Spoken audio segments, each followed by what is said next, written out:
কি আছে না নাই? হ্যাঁ, বলছে এর মধ্যে তো সবকিছু আছে, আপনি বলে দেন আর আমি এখান থেকে শুনে পালিয়ে যাবো। কি এরকম পালিয়ে যাবেন? ওই এ টু জেড এর মধ্যে থাকবেন না, good G double G good হবে। আলহামদুলিল্লাহ, এক বিরাট ইসলামিক আজিমুসানের এই জলসার সম্মানিত সভাপতি সাহেব এবং আমার মঞ্চে ওলামায়ে দ্বীন এবং স্টেজের নিচে যারা বসে আছেন আমার মুরব্বী গ্রামগণ, পর্দার অন্তরালে মা এবং বোনেরা, সবাইকে আমি আবার যথাযোগ্য ভক্তি, সালাম, প্রীতি, ভালোবাসা জানিয়ে আমি এই গুনাহগার অধম পাপী, আল্লাহ সুবহানাহু ওয়া তাআলা আমাকে যতটুকু বলার তৌফিক দেবেন আমি ততটুকু বলবো, আর আমাকে যতটুকু বলার তৌফিক দেবেন না আমি বলতে পারবো না, আমার ক্ষমতাও থাকবে না। থাকবে? আল্লাহ সুবহানাহু ওয়া তাআলা বলছেন আর রহমান, সূরা রহমানের মধ্যে বলছে আর রহমান, তিনি রহমান, তিনি রহিম, তিনি দয়ালু, তিনি দাতা। কি ঠিক না বল? আল্লামাহুল বায়ান, তিনি মানুষকে কোরআন কথা বলার জন্য শিক্ষা দিয়েছেন না দেন নাই? হ্যাঁ, তিনি গরু ছাগলকে দিয়েছে, হাঁস মুরগিকে, হ্যাঁ, পশু পাখিকে। কেন? আল্লাহ সুবহানাহু ওয়া তাআলা আমাদেরকে মানুষকে কথা বলার জন্য শিক্ষা দিয়েছেন। বুঝতে হবে না? হবেন না? আমরা তো জলসা প্রত্যেক সময় শুনি, জলসার মতো যদি হয়, যদি মানসিকতা যদি আমাদের জাগে যে জলসা শুনে আমি এইটুকু যদি আমল করবো, তার জীবন ধন্য হবে। আজ যদি বলো জলসা শোনা না শোনা দুটো সমান, কোনো ফায়দা নেই। জলসা করেও গুনাহগার আর না করলেও গুনাহগার। ঠিক না ভুল বলছি বলেন? জলসা অনেক 50,000 60,000 টাকা না হলে শুধু যাবেন হয় না। এখানে হয়তো আমাদের অনুষ্ঠানে বালি আড়াতে হয়, আমাদের 24 পরগনায় প্রায় এভেলেবেল হয়। 50,000 টাকা দিয়ে দেবেন, ঠিক ডেট নিয়ে নেবে, তারপরে বলছে আমার পেট খারাপ, আমার শরীর খারাপ, আমার মাথা যন্ত্রণা। হয় না? হয় না? আমাদের আপনাদের দিকে হয় না, আমাদের 24 পরগনা হয়। এইদিকে হয় কিনা জানি না। তো জলসা তো জলসার মতো হয়, ওই আসে শুধু গন্তি করে নিয়ে চলে যায়। কি ফায়দাটা কার হলো? ফায়দাটা কার হলো? হুজুর মধ্যে হলো, আল্লাহ কার হলো? পাড়ায় পাড়ায় দিয়েছেন, বলি আপনি 10 কিলো চাল দেন, 50 টাকা দেন, 100 টাকা দেন, না দিলে জলসা হবে না, গজল শিল্পী আসবে না। কি করেছেন না করেন নাই? হ্যাঁ, কি ফায়দা? আল্লাহর নবীর হাদিস বলছে যে নিয়তটা এমন হতে হবে যে মানসিকতা, টেন্ডেন্সি যদি আমার মধ্যে থাকে তবে আমি পরিবর্তন, আল্লাহ সুবহানাহু ওয়া তাআলা পরিবর্তন করে দেবে। আচ্ছা, গিরিশচন্দ্র সেন শুনেছেন কিনা জানি না, এমন বিচক্ষণ ব্যক্তি ছিলেন, মৌলানা সাহেব আছে জানেন হয়তো। কোরআনের গবেষণা, প্রত্যেকটা লস বাই লস, ওয়ার্ড বাই ওয়ার্ড, ট্রান্সলেটর সবকিছু করেছে, কিন্তু আল্লাহ সুবহানাহু ওয়া তাআলা তাকে হেদায়েত দিয়েছে। ইন্নাকা লা তাহদি মান আহবাবতা ওয়ালাকিন্নাল্লাহা ইয়াহদি মান ইয়াশা। আমি যদি হেদায়েত দিতাম তবে ফেরাউনকে দিয়ে দিতাম, নমরুদকে দিয়ে দিতাম, হামানকে দিতাম, উতবাকে, সাইবাকে, সবাইকে দিয়ে দিতাম। হেদায়েত তো আমার হাতে। আমি যদি হেদায়েত দিতাম আল্লাহ নবীকে বলতাম যে তুমি বলে দাও যে হেদায়েত পেয়ে যাবে। নবীকে দিয়েছে হেদায়েত কার হাতে? আল্লাহ হাতে। ইন্নাকা লা তাহদি মান আহবাবতা ওয়ালাকিন্নাল্লাহা ইয়াহদি মান ইয়াশা। যে হেদায়েত তো কোনো মানুষের হাতে দেই নাই, কোনো ব্যক্তির হাতে দেই নাই, কোনো নবীর হাতে দেই নাই। আমি আল্লাহ, আমি যাকে ভালোবাসবো তাকে হেদায়েত দেব। গিরিশচন্দ্র সেনকে কিন্তু হেদায়েত দেয় না, কিন্তু এত বড় জ্ঞানী ব্যক্তি ছিলেন। আচ্ছা, পৃথিবীর মধ্যে সবথেকে জ্ঞানী ব্যক্তি, বুদ্ধিমান ব্যক্তি এবং জ্ঞানী ব্যক্তিকে বলতে পারবেন? সবথেকে বুদ্ধিমান ব্যক্তি পারবেন? বলতে পারবেন? উত্তর দিতে পারবেন? সবথেকে বুদ্ধিমান ব্যক্তি আর সবথেকে জ্ঞানী ব্যক্তি? না, সবথেকে বুদ্ধিমান ব্যক্তিকে আর জ্ঞানী ব্যক্তিকে? সবথেকে বুদ্ধিমান ব্যক্তি হচ্ছে শয়তান, আর সবথেকে জ্ঞানী ব্যক্তি হচ্ছে মানুষ। জ্ঞান দেন নাই আল্লাহ? দেন মা খালাকুল জিন্না ওয়াল ইনসা ইল্লা লিয়াবুদুন। আমি জিন জাতি আর মানুষ জাতিকে আমি সৃষ্টি করেছি কার জন্য? কিসের জন্য? খেলা করার জন্য, মারামারি করার জন্য? আল্লাহ সুবহানাহু ওয়া তাআলা বলছে যে আমি জিন জাতি এবং মানুষ জাতিকে সৃষ্টি করেছি আমার একমাত্র ইবাদত করবে, আরাধনা করবে, উপাসনা করবে। ঠিক না বল? তো আমি বলতে চাচ্ছিলাম এটাই, আল্লাহ মাহুল বায়ান তিনি মানুষকে জ্ঞান দিয়েছে, বিবেক দিয়েছে, বুদ্ধি দিয়েছে, মনুষ্যত্ব দিয়েছে, সব কিছু দিয়েছে। কিন্তু আমরা কি ওই জায়গায় সঠিক জায়গায় কাজে লাগাতে পেরেছি? এটাই ঈমানের দুর্বলতা, এটাই যে ঈমানের দুর্বলতা। আমাদের প্রত্যেকটা মানুষকে মরতে হবে না? হবে না? ফাইজা জালাল আজালহুম লা ইস্তাগফিরুনা সাআতাও ওয়া লা ইস্তাকদিমুন কুল্লু নাফসিন যায়িকাতুল মাউত। সবাই শুনে জানি, মরে গেলে ইন্না লিল্লাহি ওয়া ইন্না ইলাইহি রাজিউন। মিনহা খালাকনাকুম ওয়া ফিহা নুঈদুকুম ওয়া মিনহা নুখরিজুকুম তারাতান উখরা। পড়ি না? পড়ি তো। আমরা কখন পড়ি? মানুষ মরে গেলে কবরে মাটি দিয়ে গিয়ে পড়ি। কিন্তু এটা আমাদের স্মরণ। ফাইজা জালালহুম লা ইস্তাগফিরুনা সাআতাও ওয়া লা ইস্তাকদিমুন। মানুষের মৃত্যু কখন কোন মুহূর্তে হবে কেউ বলতে পারবে না। আমি আপনাদের সামনে কথা বলছি, হয়তো এই কথা বলতে গিয়ে থেকে যাব, আফসোস করবেন না? করবেন না? আমার মা বাপ কান্নাকাটি করবে না? করবে না? হ্যাঁ, আমার সন্তান কান্নাকাটি করবে না? হ্যাঁ, আল্লাহ সুবহানাহু ওয়া তাআলা যার যেখানটা মৃত্যু আছে মৃত্যুর স্বাদটাকে চিখতে হবে। পৃথিবীর যে প্রান্তে থাকেন না কেন চিখতে হবে। মহতরম দোস্তার বুজুর্গ সাথীও, হযরতে মুসা নবী আলাইহিস সালাতু ওয়াস সালাম জিবরিল আলাইহিস হযরতে আজরাইল আলাইহিস সালাতু ওয়াস সালাম মুসা নবী আলাইহিস সালাতু ওয়াস সালামের কাছে আসলেন। আসার পরে সালাম দিলেন, আসসালামু আলাইকুম। ওয়া আলাইকুম আসসালাম ওয়া রাহমাতুল্লাহি ওয়া বারাকাতুহু। কে ভাই? বলছে আমি আজরাইল। কে আজরাইল? কে জানেন? আমাদের বড় মেহমান না? বড় মেহমান তো। আজরাইল আলাইহিস সালাতু ওয়াস সালাম মুসা নবী আলাইহিস সালাতু ওয়াস সালামের কাছে আসলেন। দ্বিতীয়বারে সালাম দিলেন, উত্তর দিলেন। তৃতীয়বারে এসে আবার সালাম দিলেন। মুসা নবী আলাইহিস সালাতু ওয়াস সালাম রাগান্বিত নবী, খুবই রাগান্বিত নবী। মুসা নবী আলাইহিস সালাতু ওয়াস সালাম বলছে, কে ভাই আপনি এত ঘন ঘন সালাম দিচ্ছেন? আজরাইল আলাইহিস সালাতু ওয়াস সালাম বলছেন, মাথাটা নিচু করে কথা বলেন। বলছে, কে আপনি? বলছে, আমি কে তুমি জানো না? তুমি টের পাওনি? বলছে, না। বলছে, আমি আজরাইল। ও তুমি আজরাইল? কি হয়েছে? কি হয়েছে? সালাম দিয়েছো, মহব্বত বেড়েছে, কথা হয়েছে, চলে যাও। বলছে, তুমি জানো না আমি এখন কি জন্য এসেছি? তুমি জানো না? ও তুমি জান কবজ করবে? বলছে, হ্যাঁ আমি জান কবজ করে জন্য এসেছি। আজরাইল আলাইহিস সালামকে যখন প্রশ্ন করলেন মুসা নবী আলাইহিস সালাম, মুসা নবী আলাইহিস সালাম আজরাইলকে বলছে, তুমি কোথা থেকে জান কবজ করবে? আজরাইল আলাইহিস সালাম বলছে, আমি তোমার হাত থেকে। বলে, তারপরে কোথা থেকে তুমি জান কবজ করবে? আজরাইল আলাইহিস সালাম বলছে, তোমার চোখ থেকে। মুসা নবী আলাইহিস সালাম আবার আজরাইল আলাইহিস সালামকে বললেন, তুমি আবার কোথা থেকে তুমি জান কবজ করবে? বলে, তোমার পা থেকে। যখন আজরাইল আলাইহিস সালাম কথা বললেন, বলার পরে সঙ্গে সঙ্গে মুসা নবী আলাইহিস সালাম একটা বাঁ চড় মারলেন, ডান চড় ব্যাক হয়ে চলে গেল। আজরাইল আলাইহিস সালাম যখন বাঁ চড় মুসা নবী আলাইহিস সালাম মারলেন, ডান চোখ বার হয়ে চলে আসলো। আল্লাহ সুবহানাহু ওয়া তাআলার কাছে আজরাইল আলাইহিস সালাম বলল, আল্লাহ আপনি আমাকে যে দায়িত্ব দিয়েছেন এই দায়িত্ব কিন্তু আমি আর নেব না, অন্য কোন ব্যক্তিকে দেন। আল্লাহ সুবহানাহু ওয়া তাআলা আজরাইল আলাইহিস সালামকে বলছে, কেন কি হয়েছে?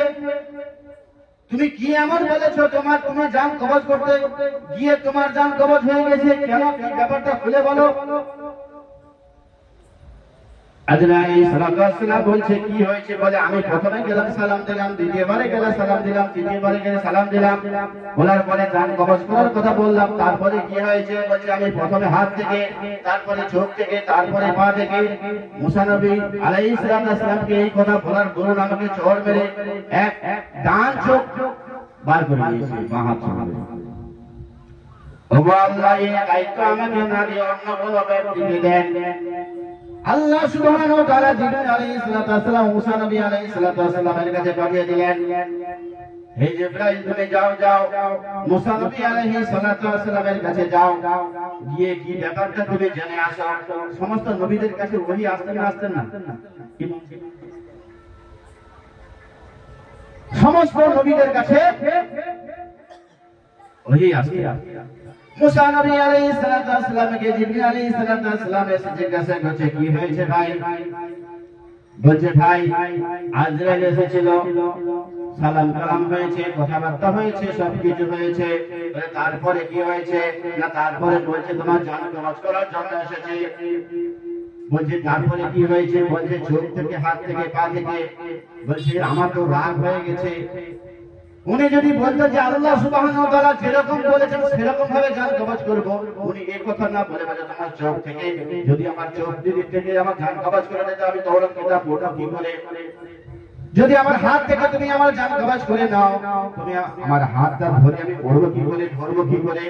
আর যদি আমার পা থেকে জান কবজ করে নাও, তবে আমি দূর পারে কি আল্লাহর সাথে কথোপকথন করব কি? বলে সুবহানাল্লাহ, সুবহানাল্লাহ, সুবহানাল্লাহ।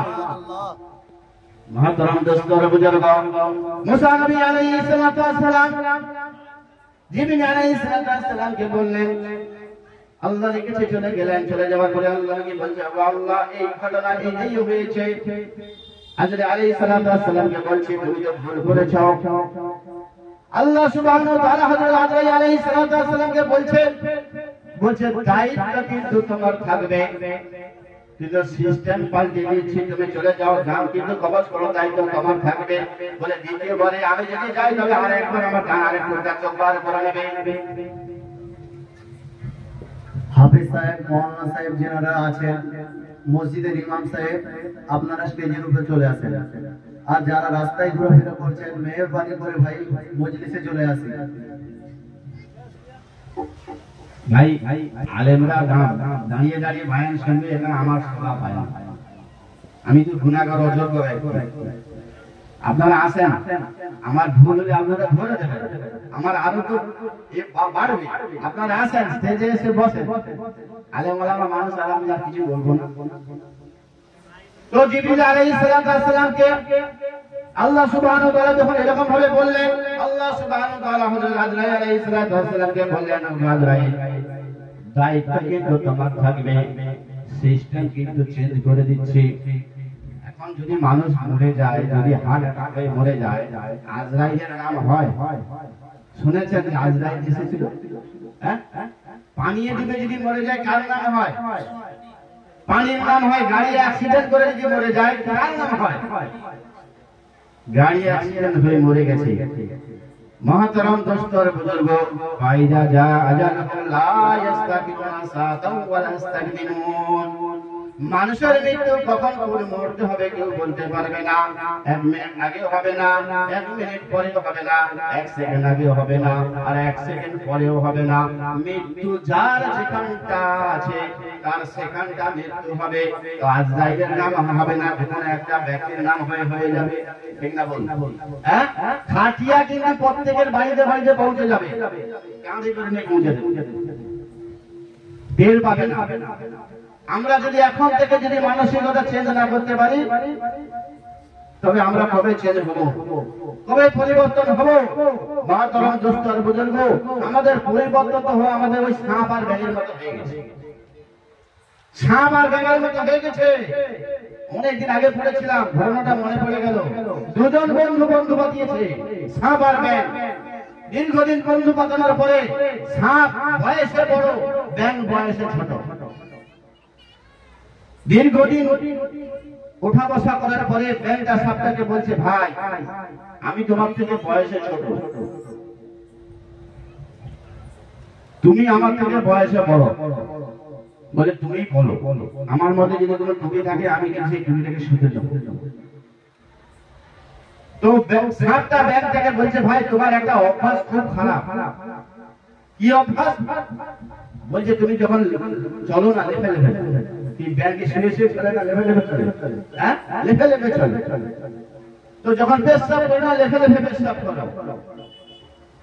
তো সাতটা যখন ব্যাংকটাকে বললো, বলার পরে তখন বলছে ঠিক আছে আমার অভ্যাস, এই জীবনে পাল্টাবে না।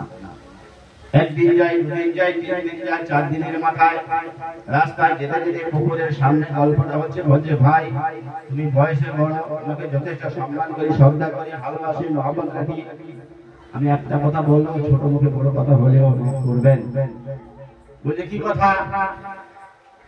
বলছে তুমি আমাকে একটা কথা বলেছিলে না যে তোমার অভ্যাস খারাপ, তুমি যখন চলো লেফে লেফে চলো, যখন পেশাব করো লেফে লেফে পেশাব করো, এটা তো আমার অভ্যাস। বলছে ভাই আমি একটা কথা বলছি, তুমি যদি আমার একটা কথা যদি পরিবর্তন হয়ে যাও তুমি কামিয়াবি হয়ে যাবে। বলছে তুমি যখন মরবে সোজা হয়ে মরবে, মরার পরে সোজা হয়ে মরবে না। বলে তোমার চলনটাও আঁকা বাঁকা হয়ে যাচ্ছে। যখন এই কথাটা বলেছে, বলার সঙ্গে সঙ্গে সাপ ছোঁয়া মারতে গেছে, সঙ্গে সঙ্গে ঢুকে পড়ে গেছে। আর ধরতে পারে না। সাপ ব্যাঙ যদি এক জায়গায় পড়ে, কোথায় অন্য জায়গায় গিয়ে ওঠে, পরীক্ষা করে দেখবে। তো রাস্তায় আস্তে আস্তে দেখছে বিষাক্ত সাপ। আমরা বিষাক্ত সাপ কি আদর করে ছেড়ে দিই, তাই মেরে দিই তো আবার এক ঘাই মেরে দিয়ে যদি পালিয়ে যায়, বলে না আবার রাত্রে আমার কামড়াবে। কুসংস্কার তার জানের নফসি আর নফসি তাকে আঘাত করেছে, আবার ঘুরে এসে শুনি না, শুনি নাই, শুনেছি যে সাপ মারলে আঘাত করলে পালিয়ে গেলে আবার এসে কামড়ায়। ভুল ধারণা। তার নিজের জান নফসি নফসি করতে করতে থাকে। তো ব্যাংকটাকে দেখছে, আস্তে রাস্তা থেকে লোক আসছে, দেখছে বিষাক্ত সাপ ডান ঝাঁটা দিয়ে মেরে রক্তপাত করে দিয়েছে। রক্তপাত করে দেওয়ার পরে দেখে বন্ধুকে লম্বা করে শুয়ে দিয়েছে। লেভে লেভে ছাত্রে গিয়ে একবারে ঘরে গেছে, গিয়ে ছাদের উপরে উঠে গিয়ে রাস্তায় উঠে গিয়ে দেখছে যে বন্ধু থেকে কেন রক্তপাত হচ্ছে, কেন কি ব্যাপার? তখন ব্যাংকটার সামনে থেকে গিয়ে দেখছি এক পা আগায় তো দুপা পিছায়, এক পা আগায় তো দুপা। যদি আমার ওই কথাটা বলেছি, ওই কথা ধরুন যদি আমাকে মনোবল করে থাকে, ছোল মারে, তবে কিন্তু আমার সমস্যা হয়ে যাবে, তবে আমায় তো এক পা যায় দুপা পিছায়। আস্তে আস্তে দেখছে না বন্ধু তো হালত বহুত খারাপ, খুব মুসিবত। তো পিছন দিকে দেখি, পিছন দিকে দেখে লড়ছে। সাপকে মেরে দেওয়ার পরে পিছনে লড়ে না। তো ওই ব্যাংকটা কি করছে, পিছন থেকে এসে দেখছে লড়ছে, ল্যাচ লড়ছে, লড়ছে, নিশ্চয় জীবিত আছে, ভান করে শুয়ে আছে, আমাকে খাবে খাবে। তো ব্যাংকটা চিন্তা করলো যে না, এতক্ষণ লড়ছে, এত সারা শব্দ কিছু নেই, মুখ থেকে লাল বার হচ্ছে, ব্লাড বার হচ্ছে। বন্ধু আস্তে আস্তে আস্তে আস্তে গিয়ে দূরে কাছে গিয়ে দেখছি না বন্ধু তো শেষ হয়ে গেছে। আস্তে আস্তে কানের কাছে গিয়ে বলছে ভাই আমার কথাটা যদি তখন মেনেছিস, তবে আজ তোর এই পরিণতি হতো না, তবে তুই সোজা হয়ে মরে গিয়ে মরার পরে তুই সোজা হয়ে গেছিস, এখন পরিবর্তন করলে হবে না।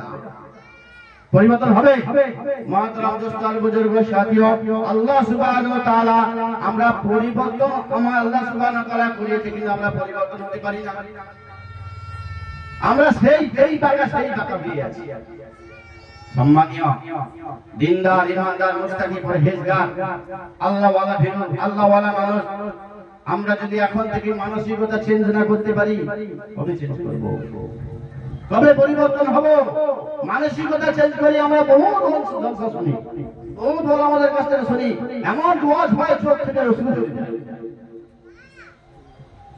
আল্লাহ সুবহানাহু ওয়া তাআলা আমাদেরকে জ্ঞান দিয়েছে, বিবেক দিয়েছে, মনুষ্যত্ব দিয়েছে, সবকিছু দিয়েছে, কিন্তু আমরা সেই জায়গায় লাগাতে পারি না। আল্লাহ সুবহানাহু ওয়া তাআলা বলেন, খায়রুকুম মান তাআল্লামাল কুরআন, নবীর হাদিস, তোমাদের মধ্যে উত্তম ওই ব্যক্তি যে কোরআন পড়ে এবং অপরকে শেখায়, শিক্ষা জ্ঞান দান করে। তোমাদের মধ্যে উত্তম ওই ব্যক্তি যে কোরআন পড়ে এবং পড়ানে ওয়ালা পড়ায়।